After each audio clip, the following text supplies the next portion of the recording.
रैखिक समीकरणों को हल करने की विधियों पर आज हम चर्चा करेंगे। तो रैखिक समीकरण को हल करने की 3 विधियां हैं। एक है प्रतिस्थापन विधि, विलोपन विधि और वज्र गुणन विधि। हम तीनों विधियों पर बारी बारी चर्चा करेंगे। सबसे पहले प्रतिस्थापन विधि की चर्चा करते हैं। प्रतिस्थापन विधि, यहाँ पे हम 2 समीकरण लेते हैं और इसको हल करके हम इस विधि के द्वारा हल करते हैं। 2x - y = 3 और 4x - y = 5। यहाँ पे 2 समीकरण हैं। ये मान लीजिए पहला समीकरण, यह दूसरा समीकरण। इन समीकरणों को हम प्रतिस्थापन विधि द्वारा हल करेंगे। तो इसे हल करने का तरीका है कि एक समीकरण में से किसी एक अचर का मान दूसरे अचर के सापेक्ष निकालते हैं और इस अचर के मान को दूसरे समीकरण में हम प्रतिस्थापित कर देते हैं। अब देखते हैं इसको कैसे करते हैं। तो यहाँ पर समीकरण 1 से, समीकरण 1 से क्या करना है देख लीजिए। 2x - y = 3। यहाँ पे -y हो जाएगा 3 ऋण 2x और y हो जाएगा -1 से दोनों तरफ गुणा कर देंगे। ये हो जाएगा 2x - 3। इसको समीकरण 3 बना लेते हैं। अब समीकरण 3 से y का मान 2 में, समीकरण 2 में रखने पर रख दीजिए यहाँ पे। तो यह हो जाएगा 4x - y, y बराबर क्या है 2x - 3, 2x - 3 = 5। हल करिए। 4x - 2x माइनस से गुणा होगा, फिर यहाँ पे माइनस माइनस प्लस हो जाएगा, +3 = 5। ये हो जाएगा 2x = 5। यहाँ पे प्लस है तो इधर दूसरे पक्ष में माइनस हो जाएगा, -3। x बराबर हो जाएगा, यहाँ पे घट जाएगा 2 और यहाँ पे भाग है तो ये गुणा है तो यहाँ पे भाग हो जाएगा। ये हो जाएगा x = 1। अब समीकरण 1 में या 2 में किसी में रख दीजिए। समीकरण 1 में x = 1 रखने पर रख दीजिए। तो यहाँ पे है 2x, x = कितना रखना है 1 माइनस y = 3। ये हो जाएगा -y = 3, यहाँ पे 2 हो जाएगा, 2 × 2 और यह प्लस है तो इधर आएगा माइनस हो जाएगा, -2।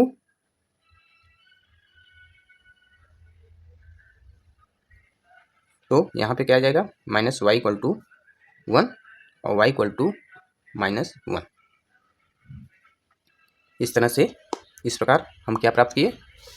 इस प्रकार जब समीकरण हल किए हम प्रतिस्थापन विधि से तो हमको आया x = 1 और y = -1। अब हम देखते हैं कि विलोपन विधि से कैसे समीकरण को हल किया जाए। विलोपन विधि से समीकरण हल करने के लिए हम यहाँ पे भी 2 समीकरण लेते हैं। 11x - 5y = -61, यह समीकरण 1 है, और 3x - 20y = 2, ये समीकरण 2 है। अब हम विलोपन माने विलुप्त करना। तो x या y को दोनों में से विलुप्त कर देंगे तो हमको एक जिसको विलुप्त करेंगे उसके अलावा दूसरे का मान हमको मालूम हो जाएगा। विलुप्त कैसे करना है, तो यहाँ पे x 11 है, यहाँ पे x 3 है, 11x यहाँ पे 3x। अगर ये दोनों बराबर हो जाएं और घटा दें तो यह विलुप्त हो जाएगा।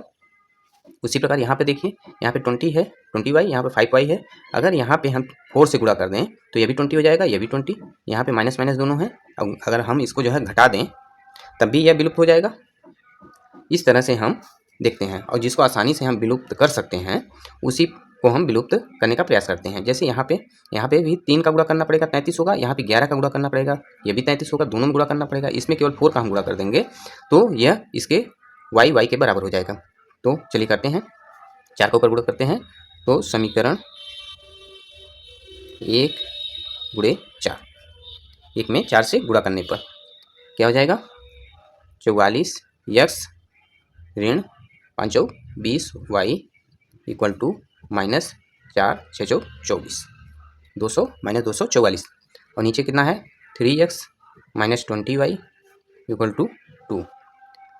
ठीक है, यह समीकरण 3 हो गया मान लीजिए गुणा करने के बाद। यह समीकरण 2 ही है।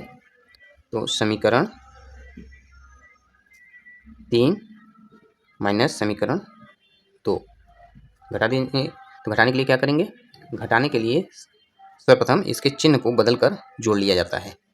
तो चिन्ह को हमने बदल दिया, अब इसको जोड़ेंगे तो यह 44 और ऋण 3 कितना हो जाएगा 41 x, यह माइनस है, यह प्लस है, 20y यह कैंसिल हो जाएगा, इक्वल टू यहाँ पे माइनस 244 माइनस 2 हो जाएगा minus 246, x equal to minus 246 भागे 41 आएगा माइनस 6। अब किसी समीकरण में x का मान माइनस 6 रख देंगे तो हमको y का मान मालूम हो जाएगा। x का मान समीकरण 2 में रखने पर ये हो जाएगा 3 इंटू x यहाँ minus 6 minus 20y equal to 2 हो जाएगा 6 3 18 minus 20y equal to 2 minus 20y equal to 2, यहाँ माइनस है, यहाँ पे क्या हो जाएगा प्लस हो जाएगा, ये हो जाएगा minus 20y equal to 20, y equal to 20 पूरे चिन्ह के साथ यहाँ लेते आते हैं, ये हो जाएगा माइनस 1।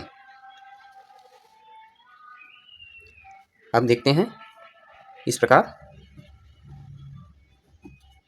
हमको समीकरण हल करने पर विलोपन विधि से x इक्वल टू माइनस 6 और y इक्वल टू माइनस 1 प्राप्त हुआ। अब हम समीकरण को बीजगुणनखंड विधि से कैसे हल करें यह देखते हैं। बीजगुणन विधि से समीकरण हल करने के लिए हम यहाँ पे भी दो समीकरण लेते हैं। ये a1x plus b1y equal to minus c1 या प्लस c1 कुछ भी ले सकते हैं आप, a2x plus b2y equal to minus c2। अब यह हमारे पास दो समीकरण है, इसको हमको वज्र गुणन विधि से हल करना है। तो हमको एक पक्ष में शून्य लाना है, तो शून्य लाने के लिए इधर पक्षांतर कर देंगे। तो ये मान लीजिए पहला समीकरण, यह दूसरा समीकरण। तो पहला समीकरण हमको कैसा प्राप्त होगा, a1x plus b1y plus c1 equal to 0, और दूसरा समीकरण कैसे प्राप्त होगा, a2x plus b2y plus c2 equal to 0। अब इन दोनों समीकरणों को हम भज गुणनखंड की सहायता से हल करेंगे। तो इसमें करना क्या है देखते हैं। यहाँ पे लिखेंगे x बटे, दूसरा आएगा y बटे, तीसरा आएगा 1 बटे। ठीक है, अब करते क्या है, जब हम x का मान निकालते हैं, x बटे नीचे क्या लिखना है, तो हम x को छिपा लेते हैं, x को छिपा लेते हैं और कैंची की तरह, जैसे कैंची का गुणा होता है इस तरह से हम गुणा करते हैं। पहला स्टेप या दूसरा स्टेप, पहले का अंश दूसरे का हर और दूसरे का हर पहले का अंश। ठीक है, अब देखते हैं यहाँ पे आएगा b1c2, क्या आएगा b1c2 माइनस b2c1। अब इसी तरह हम y का करते हैं, y को छिपाते हैं और यहाँ ध्यान देते हैं कि यहाँ पे एक माइनस चिन्ह लगा देते हैं, एक माइनस चिन्ह लगा देते हैं, माइनस।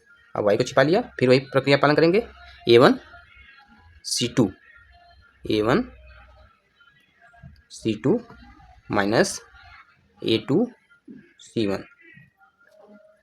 अब तीसरा स्टेप सेम रहेगा, यहाँ पे कोई भी माइनस चिन्ह का प्रयोग नहीं होगा, a1b2 हो जाएगा a1b2 माइनस a2b1।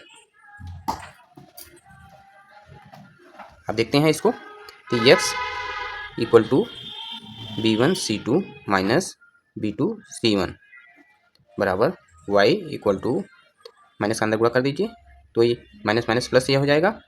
इसका c1 को पहले लिख देते हैं, c1 a2 माइनस, यहाँ माइनस हो जाएगा c2 a1 equal to 1 a1 b2 minus a2 b1। इस तरह से हम बीजगुणन विधि से समीकरण को हल कर सकते हैं। हम तीनों जो है विधियों से, प्रतिस्थापन विधि, विलोपन विधि और बीजगुणन विधि से समीकरण को हल करना सीखे हैं। Do like, share, comment and subscribe.